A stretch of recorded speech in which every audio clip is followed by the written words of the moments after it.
안녕하세요, 퀵데이터입니다. 전 시간에 이어서 우리가 원인 변수가 2개 이상일 때 이건 어떻게 이제 우리가 할 거냐, 어떤 분석을 할 거냐. 자, 이거는요, 그 전에는 독립 변수, 원인 변수가 하나였잖아요. 광고비 하나, 그리고 매출액 하나, 종속 변수 하나. 이렇게 1대1 관계일 때는요, 단순 회귀 분석이라고 하고요. 독립 변수가 2개 이상일 때, 이럴 때는 다중 회귀 분석이라고 합니다. 그래서 지금 예를 이제 보면 광고비와 매출액은 전과 동일해요. 그런데 어제 그걸 알고 싶은 거야. 야, 영업 직원 수에 따라서도 어떤 매출에 영향을 미치지 않을까? 그리고 영업 직원 수가 늘어나면 매출액도 늘어나지 않을까? 그러면 어떻게 뽑아야 돼? 안 뽑아야 돼? 막 이런 거 고민해야 되잖아요. 그래서 독립 변수를 광고비와 영업 직원 수 2개를 이제 집어넣는 거예요. 그래서 이것도 역시나 우리가 산점도를 한번 그려볼 겁니다. 광고비 X1을 광고비를 X1이라고 하고 영업 직원 수를 우리가 X2라고 이제 하고요. 매출액 Y를 이제 종속 변수잖아요. 그래서 Y를 3차원 공간의 산점들을 그리는 겁니다. 그런데 분석에 있어서 우리가 일일이 이런 산점들을 그릴 일은 죽어도 없어요. 죽어도 없어요. 엑셀이나 통계 프로그램이 다 해줍니다. 그런데 개념만 알면 되기 때문에 이 개념은 그래도 알고 있으면 좋겠다 해서 이제 말씀드리는 겁니다. 그래서 첫 번째 이제 그 그래프처럼 그 광고비 X1이 2천만 원이니까 1천만 단위로 이제 하기로 했으니까 2에 2이고 그 다음에 영업 직원 수 X2가 3명이니까 3, 매출액 Y가 5억이니까 50인 그 점에다가 점을 이제 그린다 그러면 이제 이런 그 3차원적인 그림, 그 좌표가 나오겠죠. 독립 변수가 우리가 광고비 하나일 땐 이렇게 직선만 이용하면 돼요. 가능한 그 점에 가까운 직선을 그리면 되는데 지금처럼 독립 변수가 2개 이상일 때는 산점도에 가능한 한 가까운 곳을 지나는 평면을 이제 고려하거든요. 조금 어렵지만 3차원 공간에서는 평면의 식이 y는 알파 플러스 베타 x1 플러스 베타 x2가 된다. 그러면 독립변수 3개면 더하기 베타 x3, 4개는 더하기 베타 x4 이렇게 계속 늘려나가면 되는 거예요. 그래서 독립변수가 여러 개면 이제 그런 식으로 뒤에 이제 x1, 2, 3가 계속 붙는 거겠죠.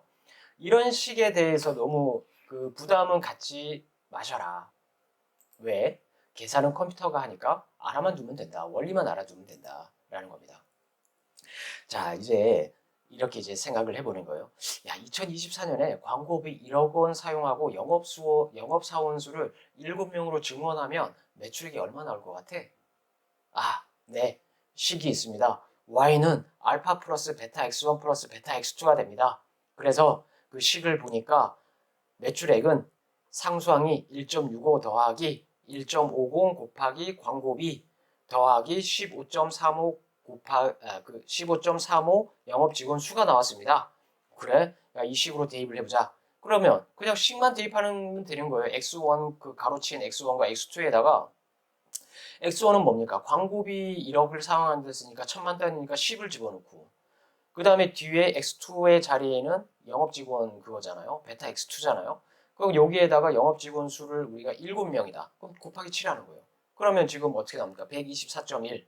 천만 단위니까 12억 4천만 원이 나옵니다. 그래서 그 이제 어떻게 합니까? 대표님이 내년에 광고비 1억만 투자하면 매출액이 11% 상승이고 여기에 영업사원을 전년도 5명이고 올해 2명 더 뽑으면 매출액이 33.5%가 상승한다. 이제 이렇게 고민을 하겠죠. 대표님께서. 근데 대표님이 또 의심이 많아요. 야, 잠깐만. 이거 알겠는데 예측이 어느 정도 정확한 거야? 이 예측이. 당연하죠. 훌륭한 대표님이시죠. 그래서 대표님이 이거는 꼭 아셔야 되는 내용이겠죠. 자, 그래서 회귀 분석을 한 다음에 우리가 예측의 정확도 이런 거를 우리가 알려면 지금 이 그림처럼 몇 가지를 알아야 돼요. 첫 번째, R제곱 결정계수라고 합니다. 회귀 분석의 정밀도라고 해요. 그러니까 예측값의 분산 나누기 관측값의 분산인데 자, 제 이런 얘기는 안 할게요. 그 관측값의 정보량에 대한 예측값의 정보가 차지하는 비율이다. 이 말도 어렵다. 그냥 쉽게 예측의 정확도가 R제곱이라고 생각하시면 돼요. 그러니까 회기식이 우리가 세운 회기식이잖아요. Y는 알파 플러스 베타 X1 플러스 베타 X2. 자, 이게 우리 데이터에 적합한 정도를 나타내고 값이 클수록 회기식이 데이터를 잘 설명하고 있다라고 합니다. 그래서 예측의 정확도는 R제곱을 확인하는 것이다. 그 다음에 이제 수정된 R제곱이에요. 수정된 R제곱은 다중 회귀 분석에서 하는 겁니다. 독립변수가 2개 이상일 때의 정확도를 판단하는 거예요. 그래서 이 독립변수의 수와 표본의 그 데이터의 수 있잖아요. 그 여러 가지 이제 관측 데이터 그 혹은 이제 뭐 표본이라고 하는데요. 표본의 크기를 고려해서 수정한 값이에요. 그러니까 예를 들어서 도움이 되지 않는 독립변수, 뭐 매출액에 전혀 관련이 없는데 그냥 우연히 이렇게 투입을 시켰어. 알아보려고. 그러니까 도움이 되지 않는 독립변수라도 회기식에 독립변수가 자꾸 추가가 되잖아요. 2개 이상, 3개, 4개 막 필요 없는데도. 그러면 R제곱 값이 커지는 경향이 있어요. 그래서 예측 정확도가 향상되는 것처럼 보이는 오류가 발생합니다. 그래서 독립변수가 많을수록 R제곱이 커지는 경향이 있어서 실제로 그 다중회귀 분석에서는 설명력을 반영하지 못하기 때문에 수정된 R제곱이라는 것을 사용합니다. 그래서 이 값을 또 확인해야 된다. 그 다음에 이제 더빈 왓슨이라는 게 있는데요. 잔차의 독립성 여부 확인을 하는 겁니다. 그러니까 잔차의 독립성 가정을 하겠다. 종속 변수의 오차항에 자기 상관관계가 존재하지 않아야 된다. 뭐 이런 말들인데요. 이 표에 나오는 것에 있어서 수치가 2의 근사한 값을 가져야 됩니다. 그래야 잔차의 독립성 여부가 있다. 이렇게 얘기합니다. 또 이제 분산 분석이라는 게 있어요. 아노바라고 하거든요. 우리가 만든 그 회기식 자체가 y는 알파 플러스 베타 x1, 2가 이런 것들이 통계적으로 유의하냐 그거를 판단해야 됩니다. 그런데 유의하지 않게 나오면 이 검증 자체는 무의미한 거예요. 그러니까 의미가 없어요. 이 검증 우리가 하려고 하는 예측식이. 그 다음에 이제 다중 공선성이라는 걸 확인합니다. 다중 공선성은 우리가 독립변수가 뭐 광고비, 영업직원 수, 또 영업비 뭐 많을 거잖아요. 그런데 이 독립변수, 원인 변수들 간의 상관관계가 존재하는 높은 상관관계가 존재하는 거예요. 그러니까 너무 연관성이 높은 거예요. 그래서 독립변수 간의 어떤 그 연관성, 유사성이 높으면 영향력이 불필요하게 분리가 됩니다. 그래서 이 다중 공선성을 또 체크하는 값이 있는데요. 뭐 공차 한계라든가 VIF 값 이런 게 있어요. 그래서 그런 것도 좀 확인을 해야 된다. 그 다음에 이제 유의 확률이죠. 유의 확률은 우리가 이 회기식이 이제 아까 뭐 어느 정도 우리가 정확하냐 뭐 이런 거 이제 봤는데 우리가 세우는 가설, 그러니까 쉽게 얘기하면 광고비는 죄송합니다. 광고비가 올라가면 매출액도 올라갈 것이다. 영업직원 수가 늘어나면 매출액도 올라갈 것이다. 이런 가설을 세우는 거예요. 그리고 이 가설을 검증하는 겁니다. 맞냐 아니냐. 내 가설이 우리가 세운 가설이 검증하려고 하는 거가 그게 제일 중요한 거거든요. 그래서 유의확률 P값이 0.05라고 합니다. 즉 5% 미만으로 나타나야 합니다. 확률 5%라는 것은 지극히 드물다라는 기준값으로 유의 수준이라고 이제 얘기를 합니다. 그래서 그 확률보다 작은 일이 일어나면 그것은 우연이 아닌 필연적인 의미가 있다. 의미에서 유의라고 이제 하는데요. 우리가 유의 수준은 5%, 1%, 0.1%를 이제 적용합니다. 그래서 상식적으로 볼 때 드문 일로 간주되는 작은 확률이기 때문인 거예요. 5%, 1%, 0.1% 그렇게 하는 것이. 그래서 유의 확률로 이제 체크하고 그다음 이런 것들을 다 충족된다고 했을 때 영향력 크기, 베타 값 이런 것들을 확인해서 그 영향력, 독립변수가 어떤 게 제일 크게 매출액에 영향을 미치냐 이런 걸 또 확인하고 또 회기식을 통해서 이제 그 y는 알파 플러스 베타 x 이런 거 있잖아요. 이런 것들이 이제 우리가 충분히 그 검증이 된 상태에서 이런 예측식을 이용한다 그러면 좀 더 정밀한 의사결정이 되는 거죠. 그래서 아까 대표님께서 예측의 정확도가 어떻게 되는데 이런 걸 검증하는 것들이 지금 여기 있는 내용들입니다. 그래서 이런 것들이 충족되는 게 좋다라는 겁니다. 자, 그래서 이제 대표님이 이렇게 얘기하네요. 좋아! 회계 분석을 신뢰할 수 있겠어? 그럼 매출액에 영향을 미칠 만한 변수로 분석해볼까? 이제 막 대표님이 신났어. 야, 매출액 광고비 이런 거 말고 또 다른 거 원인 이런 것도 있을 거야. 그런데 어떤 직원이 이렇게 얘기하는 거예요. 대표님, 평점 우리 그 이제 제품 판매하는 회사인데 평점이 있어. 그 포털 사이트에 우리 이제 평점에 따라 매출액도 달라지지 않을까요? 그래? 한번 저 회계 분석으로 해봐. 자, 그러면 월별 전년도에 이제 1월부터 12월 데이터가 있는데 평점이 뭐 2.7부터 시작해서 매출액이 이제 2,950만 원 뭐 이렇게 이제 나와요. 예시예요, 예시.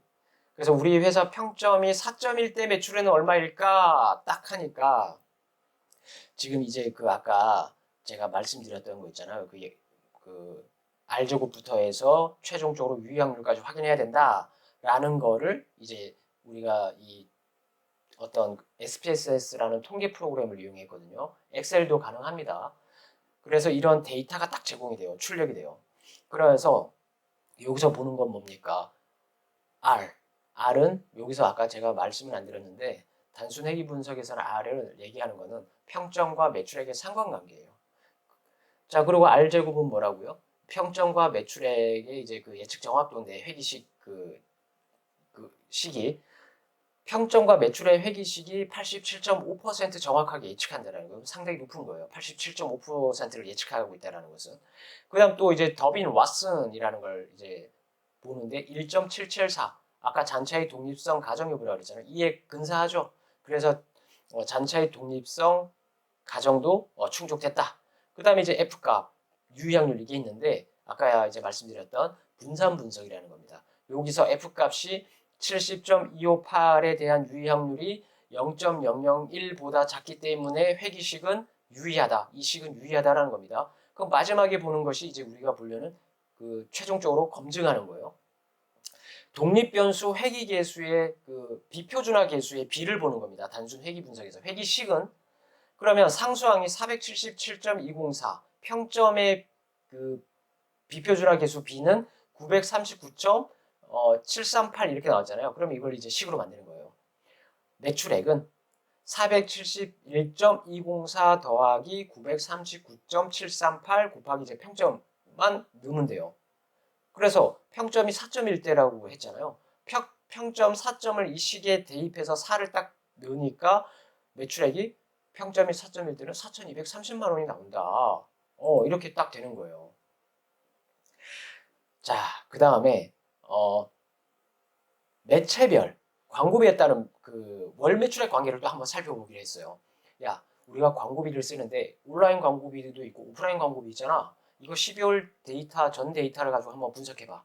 이 광고비에 따라서 어떻게 그 매출액이 변하고 어떤 광고비가 더 영향력이 큰지 한번 살펴봐. 딱 했어요. 그랬더니 또 데이터 분석을 딱 했더니 이렇게 나오는 거죠. 대표님 수정된 R제곱. 왜 수정된 R제곱을 보죠? 여기서는 다중이기 분석이니까 온라인 광고비, 오프라인 광고비, 원인 변수 두 개를 썼으니까 다중이기 때문에 수정된 R제곱 값을 보는 겁니다. 0.732, 73.2% 예측 정확도가 있습니다. 더빈 왓슨 값은 2.039로 2에 근사해서 잔차의 독립성 여부 가정됐습니다. 분산 분석에서 F가 16.009의 유의확률 0.001로 나타났습니다. 그래서 회기식이 매우 유의합니다. 해놓고 자 비표준화 계수를 이용해서 식을 만들었습니다. 매출액은 146.379 상수항 더하기 1.982 온라인 광고비죠. 곱하기 온라인 광고비 더하기 1.705 곱하기 오프라인 광고비 했습니다. 그래서 이제 여기다가 이 광고비를 각각 투입하면 식만 대입하면 그 매출액이 나올 거고요. 근데 대표님은 그거 알고 싶기도 했지만 어떤 게 영향력이 더 큰지 보라 그랬어요. 이럴 때는 베타 값을 확인합니다. 영향력 크기. 그 지금 표준화 계수 베타 이렇게 돼 있잖아요. 온라인 광고비의 베타 값은 0.787, 오프라인 광고비는 0.39보다 온라인 광고 대표님 온라인 광고비보다 오프라인 광고비보다 온라인 광고비가 매출액에 영향을 더 크게 미칩니다. 그래? 그럼 온라인 광고비에다가 매출에 그 우리가 비용을 조금 더 투자해야 될 필요가 있지 않겠어? 라고 이제 하는 거죠. 자, 이제 또 대표님이 너무 신이 났어. 막, 야, 이제 내 이제 의사결정 나 이제 이래 데이터로 이제 할 거야.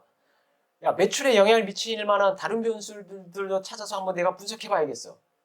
그 전에 야 우리 그 제품에 대한 소비자 만족 분석도 가능해? 네, 가능합니다. 이것은 다음 시간에 이어가도록 하겠습니다. 감사합니다.